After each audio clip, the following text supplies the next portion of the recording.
Casse-net XXL. Ça claque bien quand même. La grosse opération à Marseille, lancée par Emmanuel Macron, se veut un signal envoyé à l'ensemble des citoyens contre le trafic de drogue. On agit.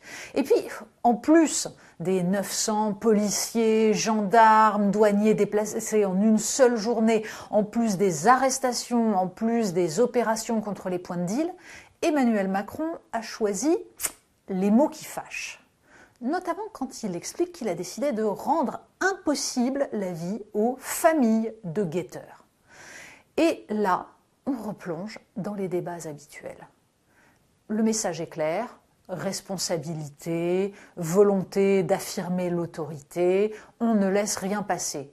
Et en face, immédiatement, les associations de terrain qui expliquent qu'on ne prend pas assez en compte les difficultés des familles, notamment des familles monoparentales, alors même que, si l'on écoute l'ensemble du propos d'Emmanuel Macron sur ce sujet, il décrypte en effet sa phrase en expliquant qu'il y a des familles, notamment monoparentales, qui sont débordées et qu'il faut aider des femmes qui n'ont pas les moyens de lutter, et de l'autre côté, des familles complaisantes qui finalement se réjouissent d'avoir une source de revenus supplémentaire et qui laissent faire. Alors qui écouter? Eh bien en fait les deux. Parce que le « en même temps » sur ce sujet-là, ça devrait être la règle.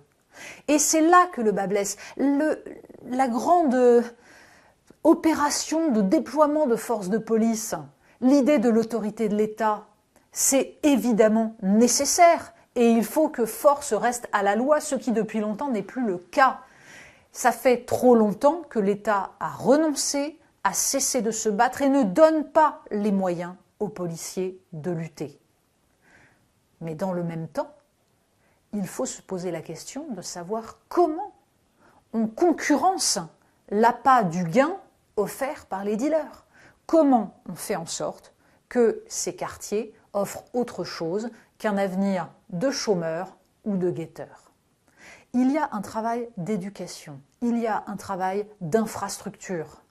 La Castellane jusqu'au Vieux-Port, c'est 1 heure de marche et 3 transports en commun différents. Pour des gens qui exercent dans des domaines, le BTP, les travaux de nettoyage où il faut se lever extrêmement tôt, ça n'est pas vivable.